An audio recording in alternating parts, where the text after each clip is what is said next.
बात मन रिझाई सठ जन घालसी पुलकीस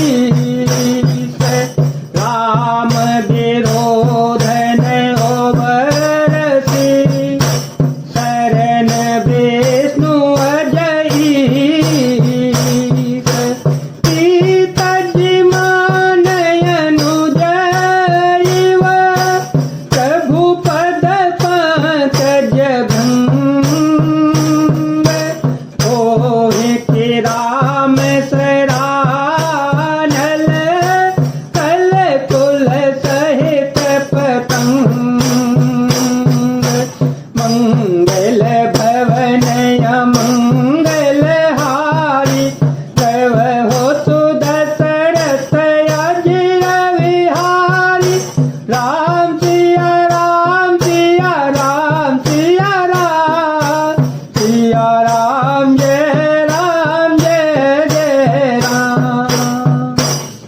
पत्रिका में लिखा था, अरे मूर्ख, केवल बातों से ही मन को रिझाकर अपने कुल को नष्ट भ्रष्ट न कर। श्री राम जी से विरोध करके तू विष्णु ब्रह्मा और महेश की शरण जाने पर भी नहीं बचेगा। या तो ईमान छोड़कर अपने छोटे भाई विभीषण की भांति प्रभु के चरण कमलों का भ्रमर बन जा, अथवा रे दुष्ट श्री राम जी के बाण रूपी अग्नि में परिवार सहित पतंगा हो जा।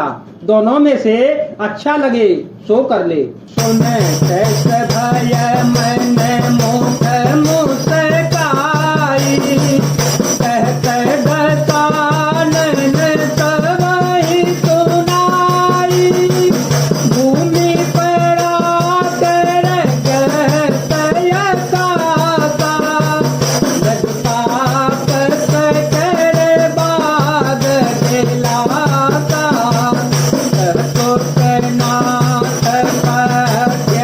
सर्ववानी समुझहु छाणी प्रकृति अभिमानी सुनहो वचन मम परे हरि क्रोधा नाथ राम सन तजहु विरोधा। पत्र का सुनते ही रावण मन में भयभीत हो गया, परंतु मुख से ऊपर से मुस्कुराता हुआ वह सबको सुनाकर कहने लगा, जैसे कोई पृथ्वी पर पड़ा हुआ हाथ से आकाश को पकड़ने की चेष्टा करता हो। वैसे ही यह छोटा तपस्वी लक्ष्मण बाग विलास करता है, डींग हाँकता है। सुख दूत ने कहा, हे नाथ, अभिमान स्वाभिमान को छोड़कर इस पत्र में लिखी सब बातों को सत्य समझिए, क्रोध छोड़कर मेरा वचन सुनिए। हे नाथ, श्री राम जी से बैर त्याग दीजिए।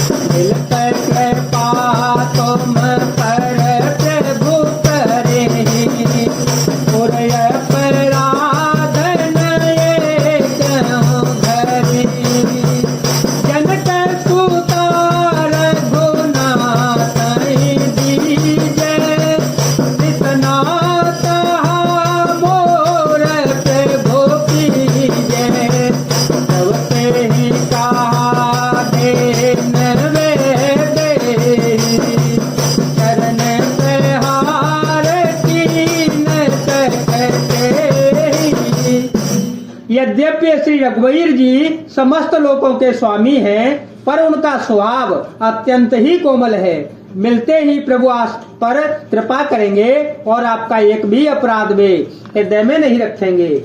जानकी जी की श्री रघुनाथ जी को दे दीजिए। हे प्रभु, इतना कहना मेरा कीजिए। जब उस दूत ने जानकी जी को देने के लिए कहा, तब दुष्ट रावण ने उसको लात मारी। नाय चरण सिरु चला तो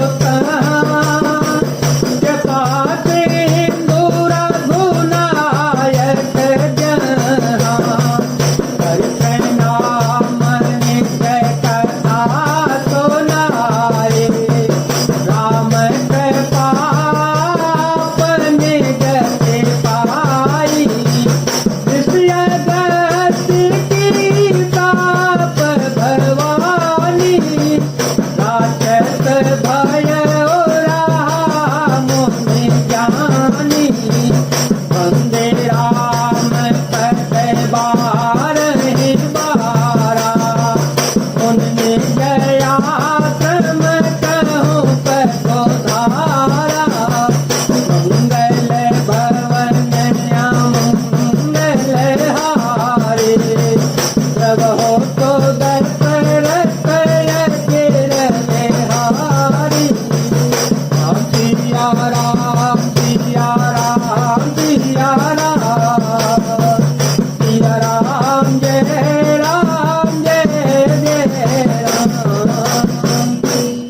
वह भी विभीषण की भांति चरणों में सिर नवाकर चला गया जहाँ कृपा सागर श्री रघुनाथ जी थे।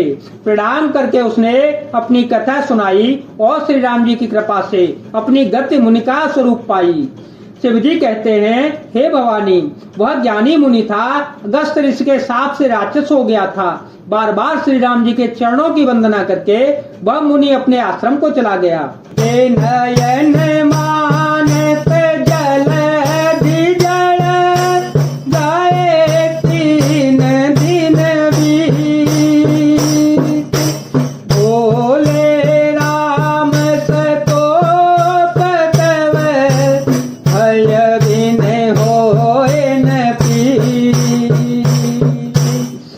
इधर 3 दिन बीत गए किंतु जल समुद्र विनय नहीं मानता। तब श्री राम जी क्रोध सहित बोले, बिना भय के प्रीति नहीं होगी। लक्ष्मण बाण तेरा कर आनो, सो बार विभीषण करतानो, सतसन विनय कौटिल सन्नति, सहज कृपण सन सुंदर नीति, ममता रस सन ज्ञान कहानी, अत लोभी सन विरत बखानी, तो गए समय कामे हरि कथा, उतर बीज भय फल जता। हे लक्ष्मण, धनुष बाण लाओ, मैं अग्निबाण से समुद्र को सौंप डालूं। मूर्ख से विनय, कुटिल के साथ प्रीति, स्वाभाविक ही कंजूस से सुंदर नीति, उदारता का उपदेश, ममता में फंसे हुए मनुष्य से ज्ञान की कथा, अत्यंत लोभी से वैराग्य वर्णन, क्रोधी से सम शांति की बात, कामी से भगवान की कथा, इनका वैसा ही फल होता है जैसा ऊसर में बीज बोने से होता है।